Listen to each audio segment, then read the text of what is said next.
as to the Epstein files, Trump recently said he did not know the status of them. It was a Pam Bondi question. Then Pam Bondi said that the FBI, DOJ are actively reviewing.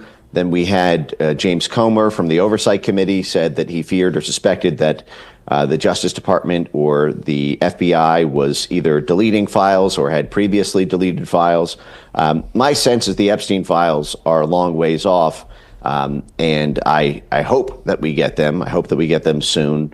My fear is that because the folks and characters involved in the Epstein kerfuffle, if you will, are alive and well today, and you have a coalition to hold together. We saw this in the Ed Martin affair that's playing out. Ed Martin, who I believe is the best person to be D.C. prosecutor, it was tanked by a single Republican, Tom Tillis, not voting for his nomination out of committee. And then we saw he could have been removed by John Thune, but the head of the Senate, but was not. And my fear is because the Epstein story is a bipartisan one, there may be a political calculus that full declassification of the Epstein files may not allow Trump to get a budget done, may jeopardize Trump's international affairs relations at a time when we're renegotiating the world order. So I was optimistic. Help me out. I get the international one. There may be names on that list. They'll be ticked off that they were released. But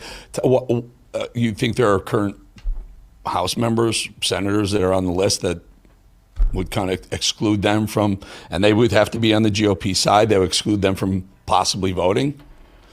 Yes, I don't see Epstein as a partisan figure. Obviously, he traveled with Bill Clinton, but the fact is almost like all lobbyists or access agents, they are active on all sides of the aisle. And the fact is I don't think that you're necessarily going to see a huge number of Republican senators and congressmen who are, say, on the Lolita Express flight logs or on the client list. You're going to see pass-through money.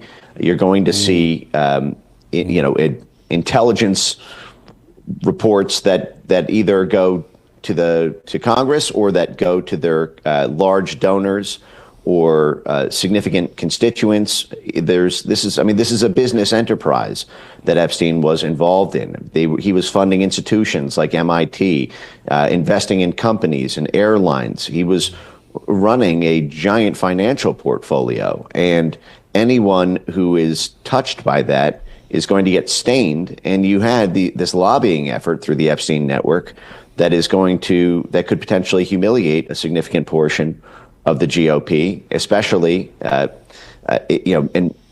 anything